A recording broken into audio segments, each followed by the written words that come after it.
নমস্কার বন্ধুরা, আজকে আমি রান্না করতে চলেছি চাল কুমড়ো। কিন্তু চাল কুমড়োর সাথে আমি ডিম দিয়ে রান্না করব, আর সেটাই তোমাদের সাথে আমি আজকে শেয়ার করব। কড়াই বসিয়ে দিয়েছি, এর মধ্যে আমি দিয়ে দেবো তেল।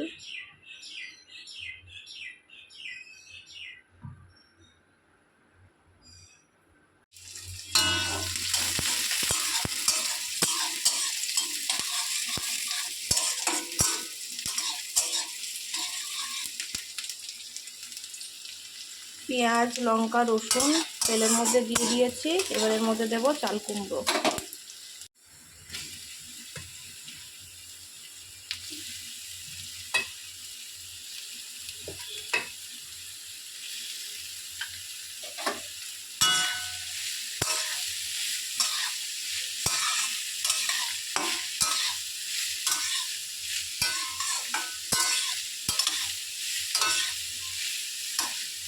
এবার এর মধ্যে আমি দিয়ে দেবো পরিমাণ মতো লবণ আর একটু হলুদ।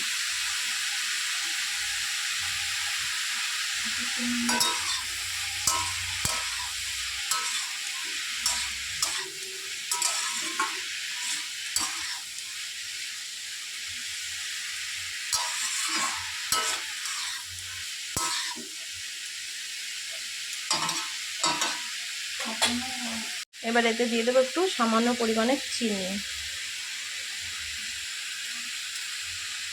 এই দেখো বন্ধুরা, 5 মিনিট ধরে আমি তেলের উপর নাড়াচাড়া করলাম। হালকাই দেখো কড়াই লেগে যাচ্ছে, প্লাস ভাজা ভাজা হয়ে গেছে। এবার সামান্য পরিমাণে একটু জল দিয়ে সিদ্ধ করে নেব।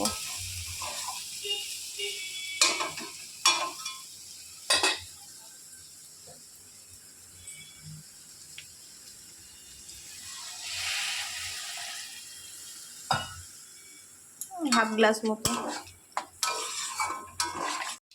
মতো জল দিয়ে দিয়েছি। এবার এটাকে একটু ঢাকা দিয়ে রাখবো 5 মিনিট মতো।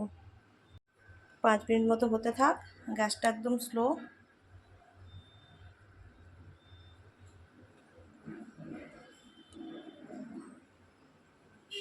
তো বন্ধুরা, 5 মিনিট হয়ে গেছে। এখন আমি ঢাকাটা খুলে দেখব।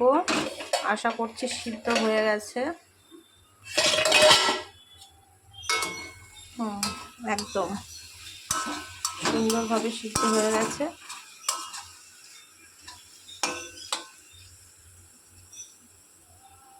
তো বন্ধুরা, এইদিকে আমি অন্য একটা কড়াই বসিয়ে দিয়েছি, তেলও দিয়ে দিয়েছি। এবার বলো তো এই ডিম দুটোর কি হবে? এই ডিম দুটোর এখন ম্যাজিক বানানো হবে, দেখাচ্ছি। এই ডিম দুটো ভেঙে দিয়ে দিয়েছি। এখন এর মধ্যে একটু লবণ দেব।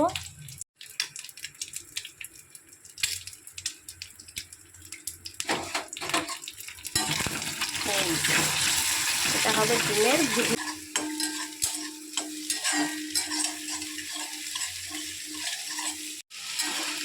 এই দেখো ভুজিয়া অলরেডি রেডি হয়ে গেছে।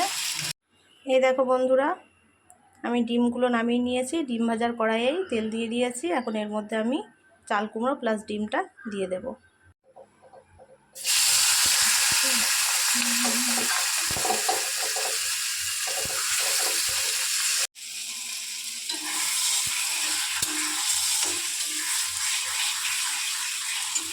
এর মধ্যে দেবো এখন ডিম।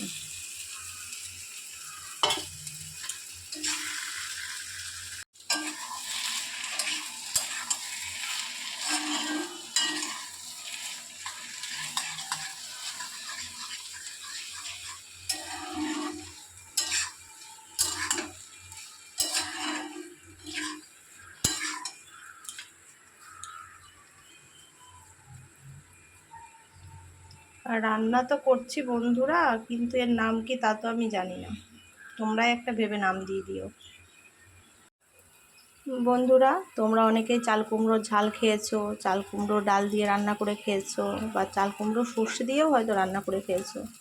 কিন্তু চাল কুমড়ো কি ডিম দিয়ে রান্না করে খেয়েছো? জানি না, আমিও জানতাম না। এটা আমি আমার মায়ের কাছে শিখেছি, তাই আজকে আমি রান্না করলাম আর ভাবলাম তোমাদের সাথেও শেয়ার করি, যদি তোমাদের কারো পছন্দ হয়। কিন্তু এর নামটা আমি ভেবে পাচ্ছি না কি বলা যায়। তোমরা প্লিজ একটু বলো যে কী নাম দেওয়া যায়। একটু ভালো করে নেড়ে চেড়ে নামিয়ে দিলে রেডি হয়ে যাবে। খেতে কিন্তু ভীষণ ভালো লাগে, পাক্কা একদম গ্যারেন্টি দিচ্ছি। কমপ্লিট হয়ে গেছে, এবার নামিয়ে নেব। এই যে বন্ধুরা, আমার রান্না একদম রেডি।